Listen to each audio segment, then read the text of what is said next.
TB అనేది ఒక్క మనిషికి వస్తే దగ్గు ద్వారా 10 మందికి ఇంట్లో స్ప్రెడ్ చేస్తారు. సో అందుకోసమే టీబీని ఎలిమినేట్ చేయడం అనేది చాలా కష్టం. యాక్చువల్గా మోడీ గవర్నమెంట్ చాలా ట్రై చేసింది 2025 వరకు మొత్తం టీబీ అనేది లేకుండా చేయాలి సొసైటీలోని. For various reasons, one of the main thing ఏంటంటే అవేర్నెస్ లేకపోవడం వల్ల they couldn't achieve that.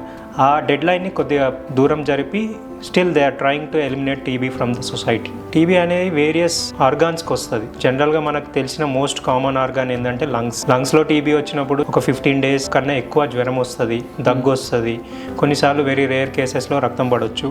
And most important symptom ఆకలి కాకపోవడం, బరువు తగ్గడం.